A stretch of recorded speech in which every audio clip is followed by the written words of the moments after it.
What's up and welcome back. I'm John Stark from MyMovieGuy.com, your favorite blind film critic, and today we're celebrating the 30th anniversary of It Could Happen to You. This is a rom-com from 1994 that stars Nicolas Cage, Bridget Fonda, and Rosie Perez. However, that goes much deeper. We've got Stanley Tucci up in here. We've got Richard Jenkins. We've got Isaac Hayes. People just popping off all over the place. But yeah, the main cast is Cage, Fonda, Perez. But that supporting cast, when I was blind, I forgot some of these people were in this. When I heard that voice, when I heard Stanley Tucci talk for the first time, I was like, oh my God, whipped out IMDb. I was like, oh my God, he's in it. I recognize that voice. I was like, I recognize that voice. And then later on, of course, was Richard Jenkins, but I'd already, at that time, IMDb'd and seen like the full list of everybody who's in this film. So Seymour Cassell is in this. A really solid Red Buttons. Red Buttons is in this. So yeah, it's got a nice cast to it, and I've seen this before a handful of times. It's not a desert island movie. Don't worry, this isn't headed to an A+. But I have seen this a couple times, and it's a pleasant time at the movies. I enjoyed this. It has audio description. The audio description is kind of lacking. You can find this on Paramount Plus, but it just wasn't quite good enough for me. Like it felt like there were times where people were just going on for too long, and I was like, "Where's the audio description? Like, where did it go? What happened? Where did the audio description go?" Um, but it also sort of reads consequential things. Like there are these headlines that pop up that are read. So that's good. Like the character of Angel, played by Isaac Hayes, he reads this like a newspaper with his headline that sort of like helps to further the story and give you also like color commentary, essentially. And that works really well too. But yeah, it was a little bit of an underwhelming audio description track, if I'm being honest.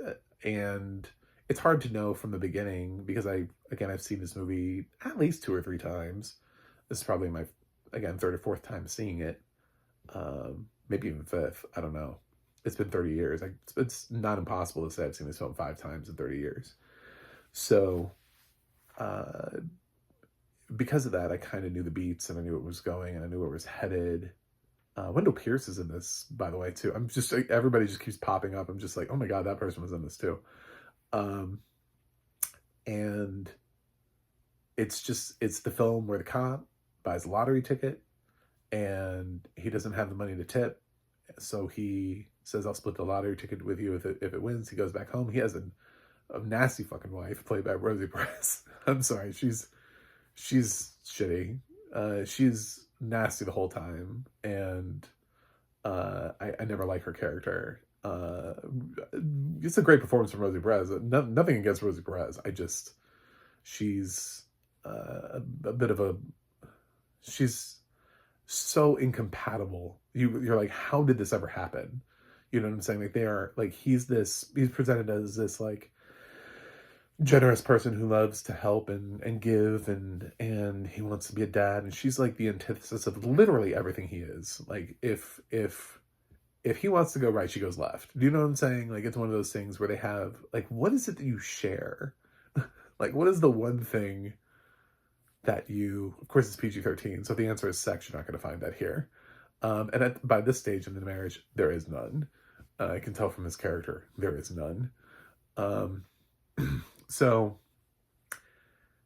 you feel bad for him, and Nicolas Cage is sort of, it's a fine performance. He's just playing sort of like an aw shucks, just sort of like a nice, it's the least cagey thing you'll ever see him do. It is this is the least Nicolas Cage. He is so dialed down here. It's freaky. For people who are like, they're looking for those cageisms. It is so weird. He is like, it's like, it kind of makes you wonder, wait, can he actually just get rid of all of those? Does he, it'd be like hearing Al Pacino speak, but not in like the Al Pacino like rhythm. It's It's like the emperor has no clothes. You're like, wait a minute. So the whole thing is a gag? Like, this was such a different performance from Nicolas Cage, um, who I really love this year in Long Legs. And now I'm losing my voice, but uh, Bridget Fonda, who doesn't act anymore, is really delightful here. She plays the waitress, and she's sympathetic and nice and lovely and kind. And it's a great performance from her. And honestly, Rosie Perez does exactly what she's supposed to do here, which is be unlikable. She is the third wheel. She's unlikable, and she doesn't feel compatible with anything. You're supposed to be rooting for Cage and Fonda, which is hard to do when Cage is married, and he's also this extremely nice guy. So they have to throw you. You know, it sounds like when I'm calling her a nasty person, it's like, but they have to do that because the whole film pushes you towards this Cage and Fonda thing, but also has to keep Cage in a position where he's the nice guy. So they have to make Rosie Perez the villain from the beginning. But I do feel like it was sort of like, what is it that you guys have in common? It was almost too much. It was almost like, do you guys at least maybe sit at home and do you guys both like the same sports team or something? Like, what is it?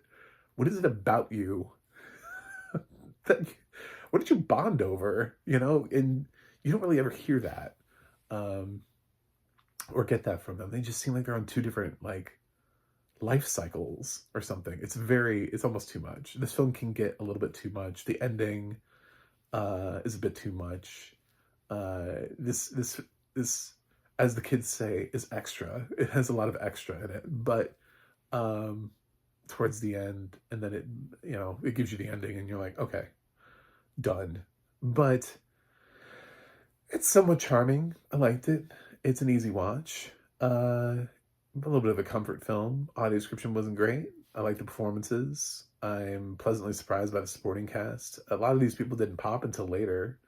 Stanley Tucci really didn't pop until, I believe, Big Night, I want to say, was his sort of where he popped as an actor when he really things started to kind of go up for him.